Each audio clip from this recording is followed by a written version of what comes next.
Hello, everyone. Welcome to the Bay Area Content Marketing Meetup. My name is Dennis Shao. I'm the organizer of this meetup. Super thrilled today to have Sarah Mitchell with us, first time presenter to our group from Australia, where I believe it's 7 in the morning for Sarah. So Sarah, thank you for joining at such an early hour. Sarah's going to talk about the second annual State of Writing report that her agency Typeset has provided. The report offers insight into where content marketers can be making smarter investments in their written content. Sarah's going to break down the research and which will show what content marketers can do to improve the effectiveness of their writing initiatives. And she'll also share what content marketers feel is worth the investment and what's not working so well for them. So Sarah, thanks again for being here and take it away. Yeah, thank you, Dennis. I really appreciate the opportunity to be in the Bay Area, which is one of my favorite parts of the country, even though I'm not in the Bay Area, but I am on the west coast of Australia. So I guess that's, what we all have in common. Dennis pointed out for those of you who are joining late that I'm actually in the future. It's Friday morning for me, and I've got the date wrong on the presentation because it is June 4th where I'm at. But thank you so much, everybody, for coming. I would, I really I've been writing for a long time, and I've been in content marketing for a long time. I'm just going to give you a little bit of my background to, so you can understand. Oh, now why isn't this advancing? Where I'm coming from with this. So I'm a business owner. I have a freelance business, and I have an agency that Dennis mentioned. I've been working with the Content Marketing Institute since inception. I'm a judge for the Content Marketing Awards. I see a lot of things, and for more than 20 years, people that are writing and expecting their writing to do something for them, and it just isn't. And there's a lot of discussion out there about what's good writing and what's bad writing, and there's academic, and there's what I like to read or what I don't like to read, or a style I like. But I think as a business owner and as a marketer, and I have, I work with marketing managers, marketing directors, CMOs all the time. They all want one thing. Of course, they want good writing, and they want to entertain their audience, but they want some kind of return on that investment, right? Because writing is an investment. So how do we do that? And this is, like I said, I've got a lot of empathy for these people because I am investing in writing, even if it's writing that I do myself. So that's really my background, and why, the motivation for this research is what can we all do to be more effective in our writing. So State of Writing 2021 is the second annual report, which is really fun because the first year that you do it, you just think, well, how, am I going to find out the information that I need, or is anybody going to answer it? But with the second one, then you start to begin to benchmark, and you begin to be able to dig down into the data and see how people are responding. So really, what we wanted to find out is how can we use writing to achieve our goals, and how well is that working? So it's that effectiveness thing. So we've all seen great content that really didn't do anything, or what we thought was great content. The internet is littered with content nobody ever finds or reads. And then I think we've all seen that thing where, it's some really ugly, mean little PDF that just, does all the heavy lifting for a particular project, or maybe a brand, or you see brands that it looks like they've really not paid much attention at all to what they're putting out there, and yet it's returning for them. So that's what I'm really trying to get to the bottom of, and it goes back to this investment thing. What should we be doing to improve the investment that the quality of the investment that we're making? And then what kind of decisions can we make about where we should be investing? Because I think the thing about content marketing is there's just so many moving parts. And so this year, last year we were really focused on what are the most successful people doing compared to what the people that are not having as much success doing differently. This year, we really wanted to focus on that return on investment, so we can achieve a better outcome for either our own companies, for our own departments, for our own businesses. And I think that's really important as marketers. We want to elevate ourselves in the organization. We're becoming more and more critical to the way that companies are communicating. But I don't think that we always get we're not getting the seat on the boards. We're not always getting people in the organization listening to us when they're making decisions. And if you're like me, you've all been in those meetings where everybody thinks they understand marketing. It'll drive you nuts. It doesn't matter sometimes what kind of advice we give them. They say, well, I really like, this color better. I really think that we should go out onto this hot new platform. So that's what I'm trying to do with this, or what we're trying to do with this research, is get to the bottom of that and to put some data behind it. So, I'm not a researcher. And I wanted this to be as unbiased as possible. And one thing I know that I'm good at is I can write a survey that's going to answer the questions that I want in the way that I want them written. So we partnered with Mantis Research, specifically Michelle Lynn, to make sure that it was as unbiased as possible and we got as much objective information as possible. We had 204 people respond this year, which was less than last year. I'm not really sure why that was, but we had really good quality data from it. The survey was open from the end of November last year until mid-January, and we published these findings in April. So that just gives you some background on our methodology.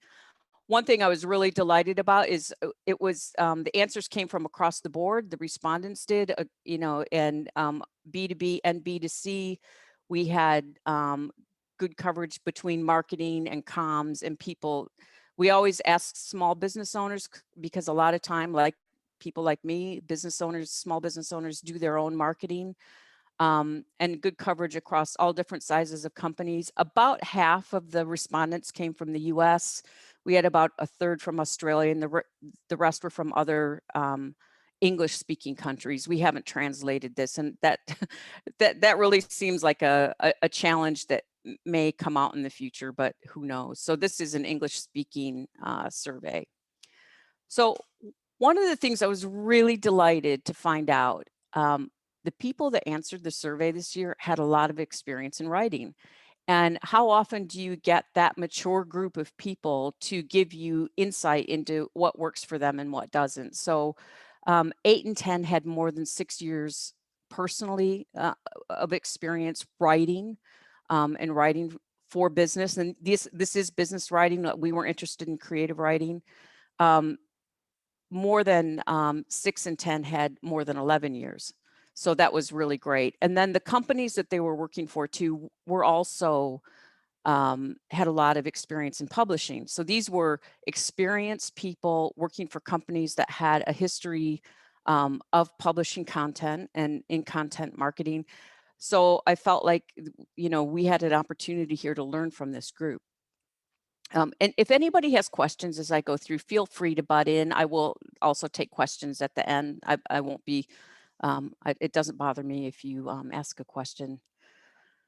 So what did we learn about return on investment? Well, it was really interesting. We found out that people, and this was one of the questions we asked this year differently about COVID-19, how are marketers feeling? Because I think we're all under duress. We've had a year where we don't have access to things like in-person meetings or events, or even just being able to be, in an office with other people and out and about. So I think writing has done some heavy lifting this year. And communicators are feeling really pretty optimistic, but they're not so happy about their performance. So we just gave them a multiple choice. We wanted to know where they were, where their head was at. And optimistic was more than half of people said they were feeling optimistic, energized, inspired. These were all the top answers. About 30%, 29% said they were feeling overwhelmed. I personally thought that was going to be a much higher number. So, we've got this really mature group of writers. They're feeling really good about in themselves. But then when we asked them how satisfied they were with the performance of their written content in the last 12 months, it was not what we expected. 65% said they're only somewhat satisfied. So, that was a big shock, because it's like, if you're feeling good in your job, if you've got the experience, why aren't we doing, why aren't we happier with it? And if you go out, I'll give you a link to the full report. Doug Kessler had some comments on that. Is it because we've just given up and we've put content marketing in the too hard basket? Is it that we're not putting enough effort against it? My business partner, Dan Hatch, said, have content marketers thrown in the towel? The title of the report when we launched it is "Writing is Hard." We know that, but there were some clues in the data too to point as to why people may not be feeling satisfied. And it goes, back to this thing, and this was a key finding from last year too, that we asked people what they plan to do, how much writing do they plan to do in the next 12 months, and 6 in 10 said they're going to increase the amount of writing that they produce. But only 4 in 10 are going to increase the budget that they've got, or only going to have an increase in the budget that they have. So that's one thing that could point to where are people falling down, or where are they not having the joy that they want out of writing. And I think if you're going to increase the amount of writing that you're going to do, but you're not as resourced as you need to be, that's just a recipe for disaster, or a recipe for churn anyway. And that finding about producing more is nothing new. I know the Content Marketing Institute has that finding in nearly every single report that they put out. More businesses want more and more and more writing. So the other thing that we wanted to find out is, where are business communicators, content marketers struggling with the writing process? And the number one struggle is knowing what the audience wants to read. So then you begin to feel like, well, okay, so we're doing more, we're expected to do more, we're under-resourced. I don't know what my audience wants to read. That's an area where I'm really having trouble. Of course, people are not going to be feeling really satisfied with their performance. And the top 4 things, over 50% of the respondents said knowing what my audience wants to read, and then the writing consistently, meeting deadlines, maintaining quality over time. You get the sense of the pressure that we're under as content marketers when you see these kinds of results. One of the things that, coming up with topics, that was an area where people are finding they're not struggling as much. And I thought, well, that is the fun stuff. That's the creative stuff. I was surprised personally. Writing headlines is something that I just struggle with, not so much my counterparts. So one of the things then is we wanted to look at is, well, how do you improve that writing effectiveness? And the data pointed to some magical thinking going on in our community as well. So last year when we asked about where people are struggling, knowing what my audience wants to read was number 1. So this year we dug in a little bit deeper, and we asked this new question about, well, how are you finding out what your audience wants to read? And this was really revealing, because what it told us is that most marketers, or the majority of marketers, are not in direct contact with their audience. The way that we're determining what our audience is looking for is, we're reviewing analytics, we're monitoring social media, we might be talking to customer support or sales, but we're actually not in direct contact. We're not using online communities as much as we could. We're not conducting surveys, although I don't know about you guys, but I've got survey fatigue right now. Every time I open the door, somebody wants to know how the Hinge did. And we're not making calls to our customers. So that was really insightful. Rand Fishkin, I interviewed him a couple of years, and he made the observation that the metrics that we use to measure, and the analytics, and we're awash in data and we're awash in analytics, are not things that businesses said that they would find useful. They're things that the platforms decided would be easy to give us. And I think that maybe we are just too reliant on all of those metrics, and we've trained our managers to expect those kinds of things. But, getting back to the core of what we're doing and getting back in direct contact with the audience could be super helpful. Okay. And then the other thing, when we talk about magical thinking, this was a frustration for me. And we dug about, this was more digging this year based on the answers that we received last year. 86% of the people that responded said if there were errors in their writing, that they thought it would be bad for the brand. It would damage the brand reputation. And yet there's not much that they were doing to prevent errors from happening. Only about a third send their writing for proofreading. 27%, just over a quarter, have an in-house proofreader, which is, we've got some big companies that are responding. Not everybody can afford to have an in-house proofreader, a proofreader on staff, or a copy editor. But then only about a quarter are outsourcing, and just over half are fact checking. So there's that real disconnect there. If we agree that errors are not a good thing, then why aren't we doing more about it? Okay. The other thing we wanted to check into was what kind of content is working for people.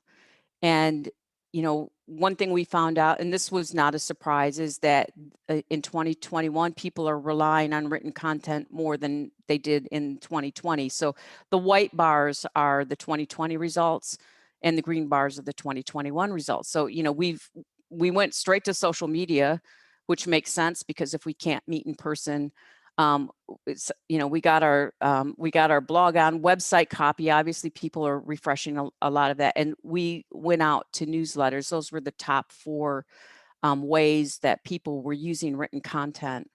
And I'm going to give everybody can have access to this report or to my presentation or to the full report. So I'm not going to go through each one. And I'm not going to read down the list, but there's some more interesting information in here. So the other thing we asked was, okay, so we're all making this investment. We know that some things work and some things don't work so well. But we asked them, what did they believe was worth the investment? And case studies came right out on top. Case studies, website copy, blog post, those things are all worthwhile. Social media updates as well, people felt like were worthwhile. But what we wanted to do then was kind of look at, because not everybody in the that responded are using all of the content types. We wanted to put this in some context. So I wanted to, I want people to understand that,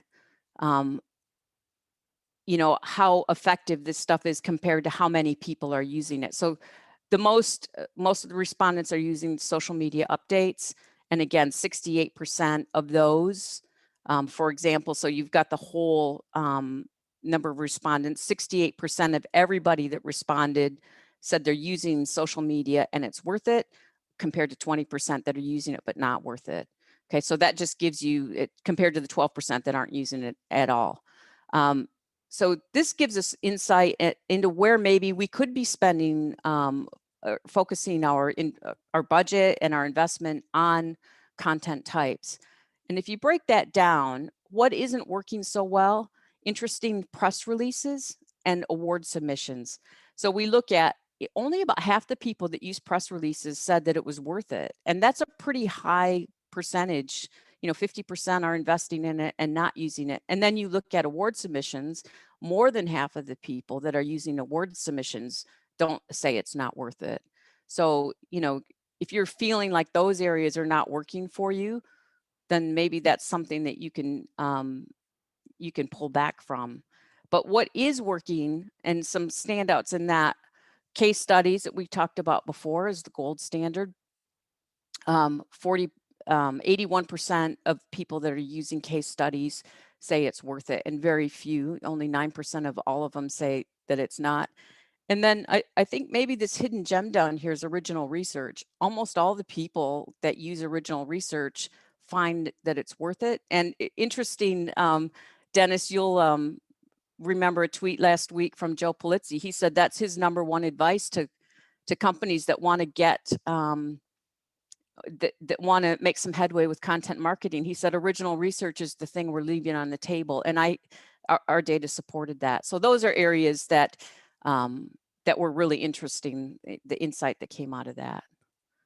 So I've covered a lot of ground in a short amount of time, but we have some recommended actions. I think this whole thing about having to produce more and not having the resources to do it, I think we just, as a community, content marketing community, we have to start being realistic about how much we can do, and we have to start pushing back. If we don't have either the budget to outsource that we need, or if we don't have enough people on our team, I think it's time for us to really just put our hands up in the air and say, we've got to start making some choices, and we've got to start being um,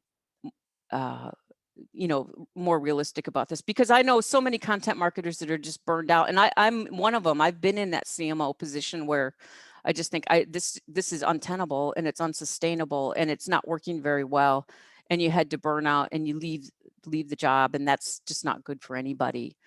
The second thing I think that's really important is that we endeavor to get in more direct contact with our customers. And if that's picking up the phone and interviewing them, if it's sitting in on sales calls, if it's, writing case studies where you get to interview them, whatever that is, just focus on getting more. And I hate to say FaceTime because it's hard in the last year for us to be meeting, but even in the 2020, the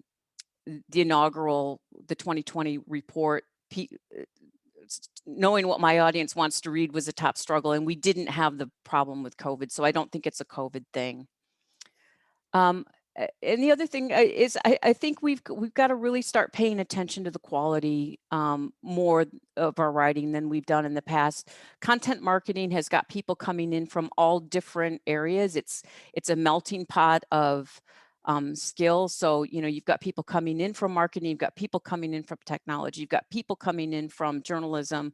But I think that, if we could just use a proofreader, that's a really great start. And you can get outsourced they're freelance proofreaders, or you can outsource that. It's not that expensive, but it does a world of good to the quality of what we're producing. Investing in case studies. I know that's a really simple recommendation. It's a really hard thing to do. Where I live, the biggest industry in my state is mining. No mining company will ever agree to give you permission to use their name in a case study. I've got a customer that works in a food manufacturing. None of those 10 big food manufacturers will ever put their name on a case study. You can't use them. But there are some things that you can do to get around that. Velocity Partners wrote a fantastic blog post, and I'll give Dennis this link, called How to Write an Anonymous Case Study That Doesn't Suck. That gives you a really good way, lots of good ideas on how to write a case study where you can't name the customer.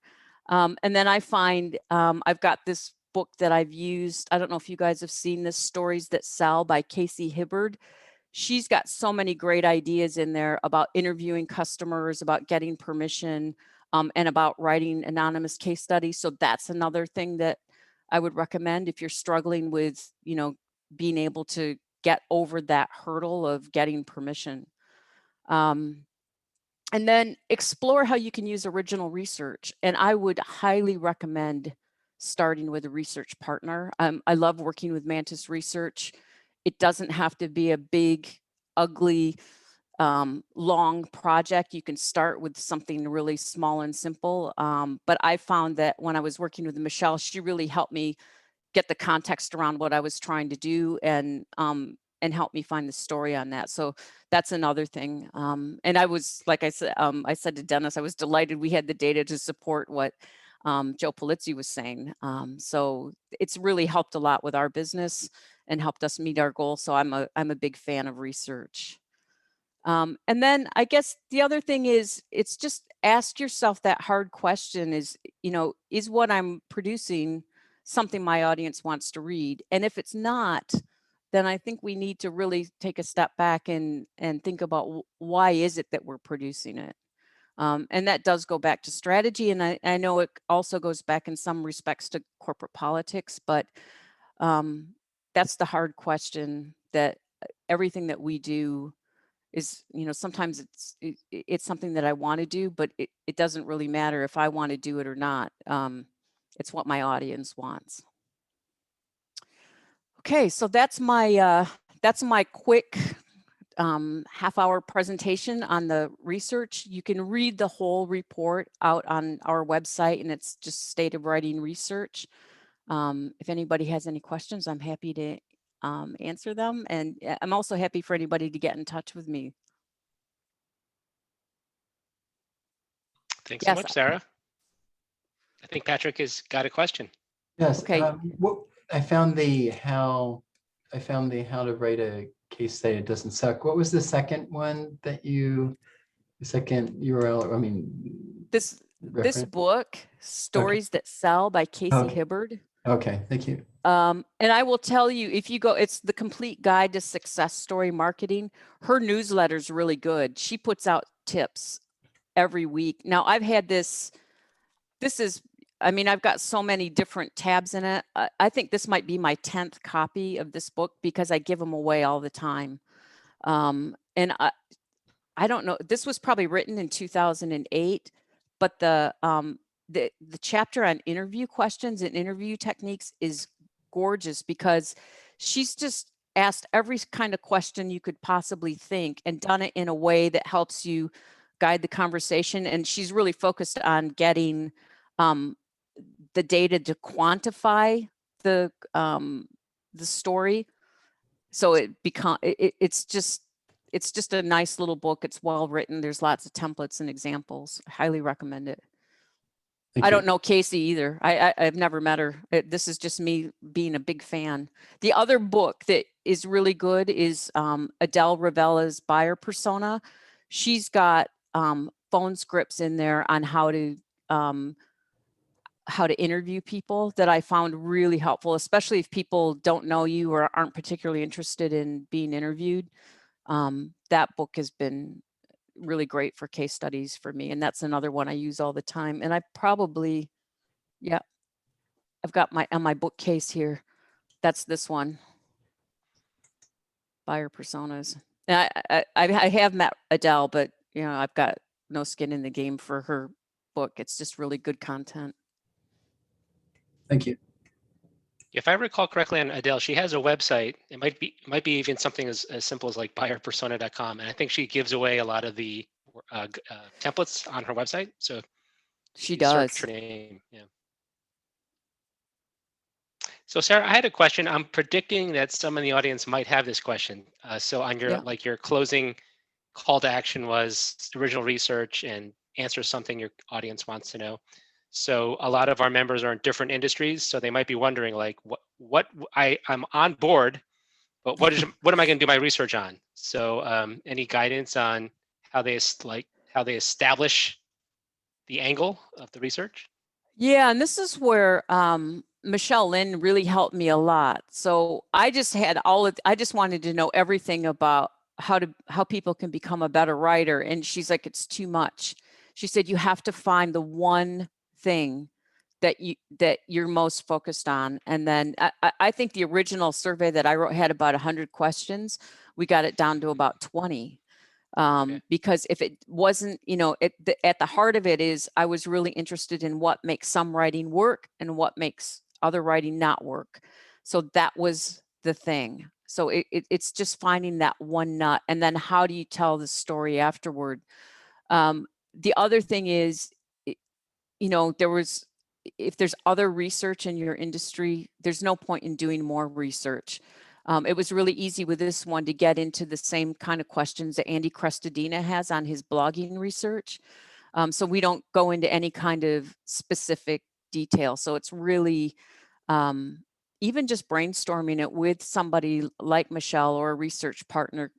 They're experts at it. And I will tell you, Mantis Research, her newsletter, which I think is called the Data Chronicles, she gives out lots of information about that very kind of thing. It's a science all on its own. Because I've taken surveys and I've written surveys, I thought I understood a lot about it, but when you begin in original research, you find out that it's just a whole next level.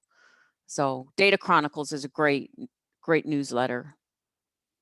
And follow Michelle Lynn. If you're not connected with Michelle Lynn on LinkedIn, follow her, because she has fantastic conversations all around these topics about research and how to do your own research. Yeah, so for Michelle's newsletter, I put the link to the website in the chat, and on that homepage there's a sign up for her newsletter. I'm on the newsletter, and it's really good. Yeah. There's like great nuggets on doing research. Maybe like every other week she sends it out. I think it is every other week, and she's a great writer and a great communicator, and she just makes it sound easy. It can be quite overwhelming trying to get to that first nut of an idea. I was surprised at that. I was surprised at how much work goes into the actual planning before you even get to the survey. But once you've done that, then it's very easy to do things like this and tell the story with it. Yeah, I was actually just thinking of Andy as you were closing, Sarah. So he tells the story a lot about, I think it's probably the 6th annual blogging survey from Orbit Media. Yeah. And when he 7th? Yeah. It's amazing. And when he started it, he sought to answer a very simple question, which is, how long do people take to write a blog post? So he went to Google to look it up, and there was no answer. So his research sought to answer that question. And now when people, I'm sure undoubtedly people are wondering the answer to that question. When they go to Google, they're going to find Andy's research. So pretty. Yeah, and I think that's a really good point, is when that blogging research started, it wasn't as big as it is now. You know, he started small, and I think maybe it was only 10 questions. And as the data gives you information, you want to dig more, then it becomes, in 7 years, it becomes a big thing. But I don't think it has to start big like that. You can start small and answer just one question. Yeah, so that is a great tip. If you're not finding the answer you want, then that's where your research should be. Yeah. I have another question, but I thought I'd give others a chance. Anyone else? Todd, Theodore, Nicole, any questions? Oh, I'm always good for a question. Excellent. So Sarah, how much confidence that you have that us content marketers really understand how effective these channels are, what we do are? What channels are you talking about? Well, going back, let's see, what was that one slide you had? Where's your website here? There. What's working? Yeah, or what's working so well and what's not working so well. I think the next slide. Yeah. Yeah, there. Worth it. How much do you think people really understand what's worth it and what isn't worth it? Well, of course, it's subjective. So, and these are people that are saying that I invested money in this, or we spent time on this and we didn't get the result that we wanted. But I think the reason why I trust this is because of the experience level of the people that answered. And I'll tell you too, we don't have freelancers. It's only people that are working in companies. Because we really wanted people, and I'm a freelancer for years. I know lots of freelancers. It's nothing against freelancers, but what we really want are the people that have skin in the game on this, that are investing big budgets against their writing. So I'm confident that this is good data, but I did want to absolutely say, I don't want to go out and say only 50% of people that use app descriptions or write app descriptions think it's worth it, because there was such a small percentage of people that are using them that I don't think that data necessarily, you can't put a headline on that. But yeah, so I feel confident about this, especially with the ones where there was a lot of people are using it, but also I think for things like original research, that we know that they're working. We know that people that are using it like it, but then we look at it and we say, well, most people aren't even using it. Maybe that's an opportunity where we can go out. So Yeah, good point. And good point about the experience level, 6 years, over 11 years, or 11 years or more, or whatever. yeah, They've been around enough to know to. Now, the other thing about freelancers is most freelancers I know don't have access to the data. that's right So too. so they can't answer this question. It's like, well, they keep hiring me, so it must be good. It's kind of about the best they get sometimes. That's not always the case, but most freelancers I talk to, that is the case. Yeah, and that's by design. They're there to do one job, and we were really trying to look at the whole picture of what makes a piece of writing effective. I think freelancers would be, if we were looking at what makes good writing, then they're the right people that we want to talk to, because they do a lot of writing. They just sit at their desk and do a lot of writing all day, but it's more than just the writing. It's all the other parts of it. It's the distribution, it's it's the budgets, it's the expectations, it's how you're being measured. So I really wanted to get into the business of writing, I guess, more than just the discipline of writing. Yeah, I great. hope that makes sense. Yeah. No, it's great. Great Okay. writing won't do any good if it's not promoted, if it's not somehow put in front of people. Yeah, and I talked to so many marketers, and also not just marketers, but people that are investing budget in this, executive teams that don't even know what they should be looking for. It's like they're just going out and commissioning, here's $50,000 and I need a blog, but then they're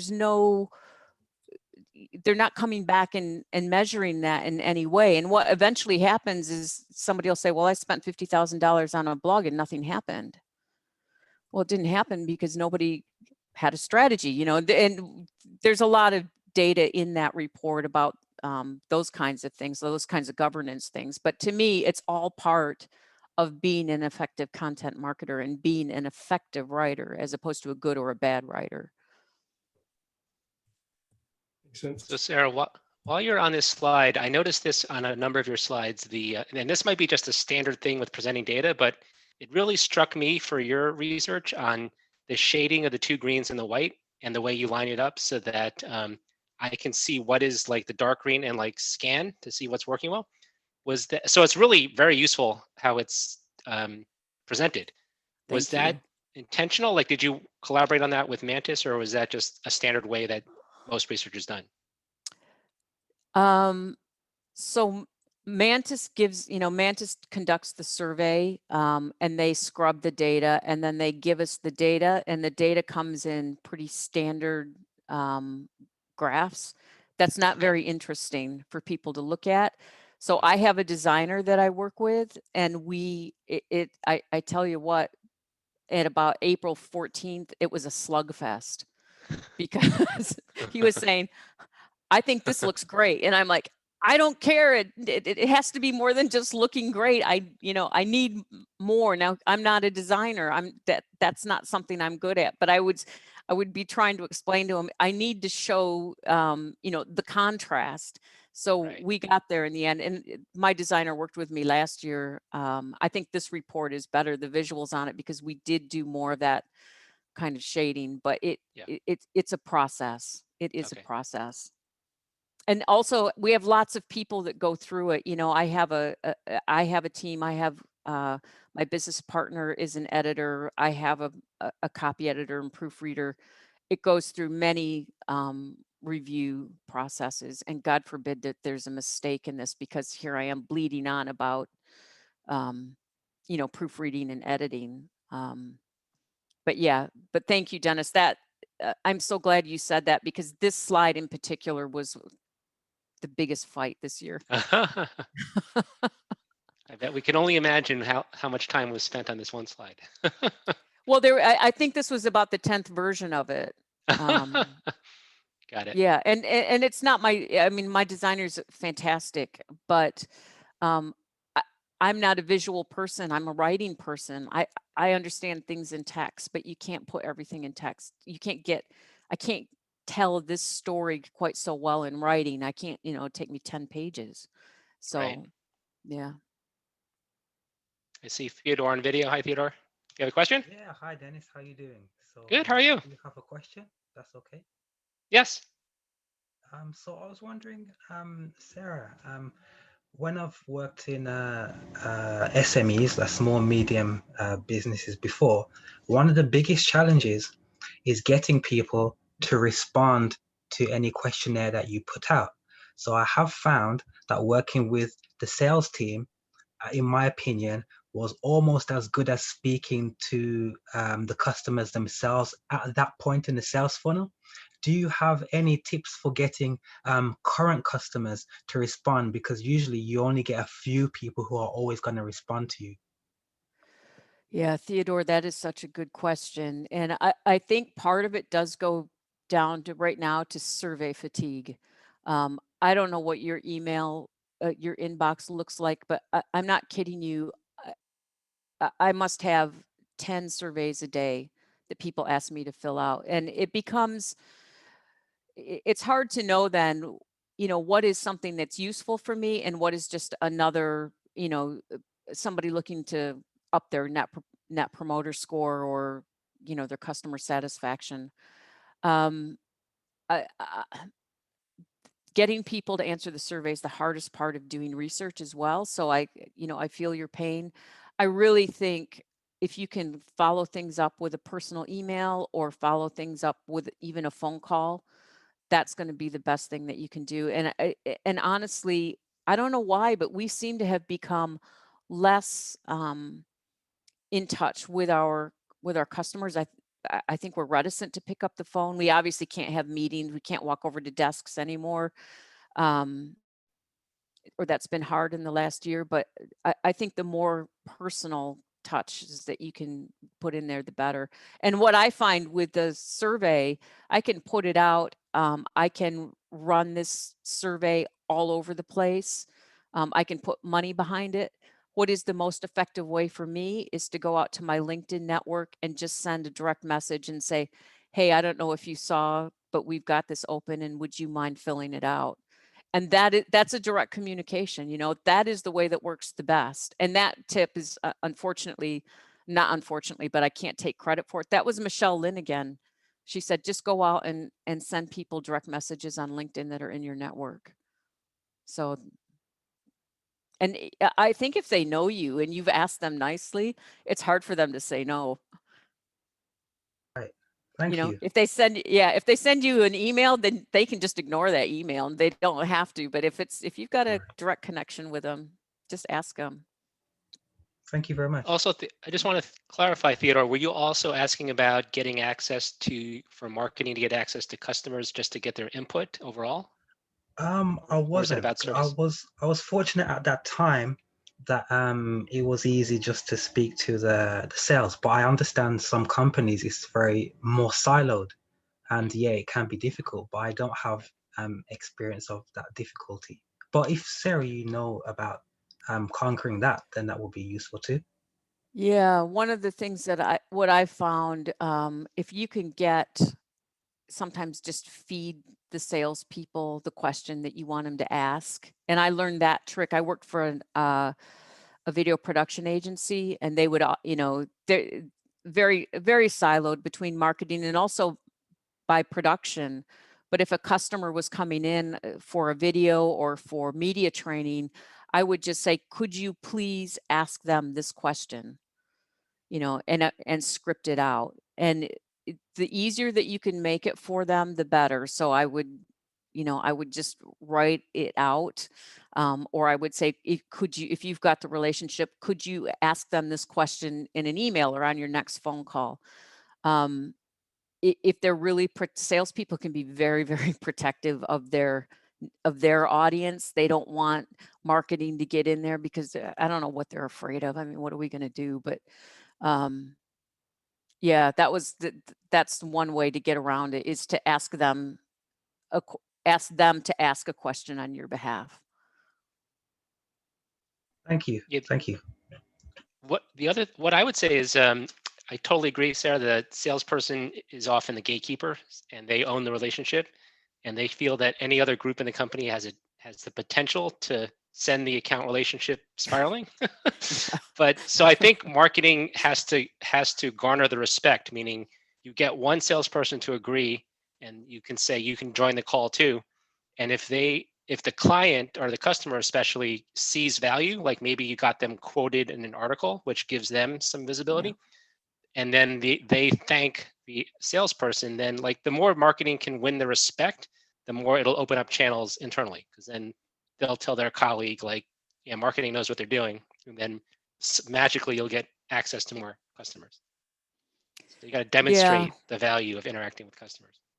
I sold software for 5 years, so I've been on both sides of the equation, and it comes down to trust. And I think one of the things we can do as marketers is show value too. It's like, hey, I just wrote this fact sheet, or I mean, sales loves case studies. Nobody loves case studies more than sales. If you can get one of those for them and do it, you know, that it is a long process, but it's well worth it. And it goes, you know, once again, it goes back. I think marketing goes back to relationships, and it goes back to, you know, knowing who your audience is and what they need. So, yeah. Agreed. I think we have time for one more question. Anyone? Any takers?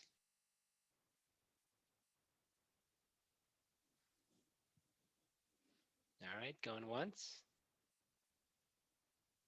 Going twice. Well, Sarah, thanks so much for joining us today. I know your dogs are anxious to have their morning walk. Yeah, they're actually both sleeping, so they're fine. Yeah, they're lazy. And thanks everyone else for joining us as well. I think we're back in 2 weeks. Yeah, thank you so much, All right, Dennis. take care, everyone. Thank you, everyone. Bye-bye. Bye-bye. Thank you very much, Sarah. Thank you.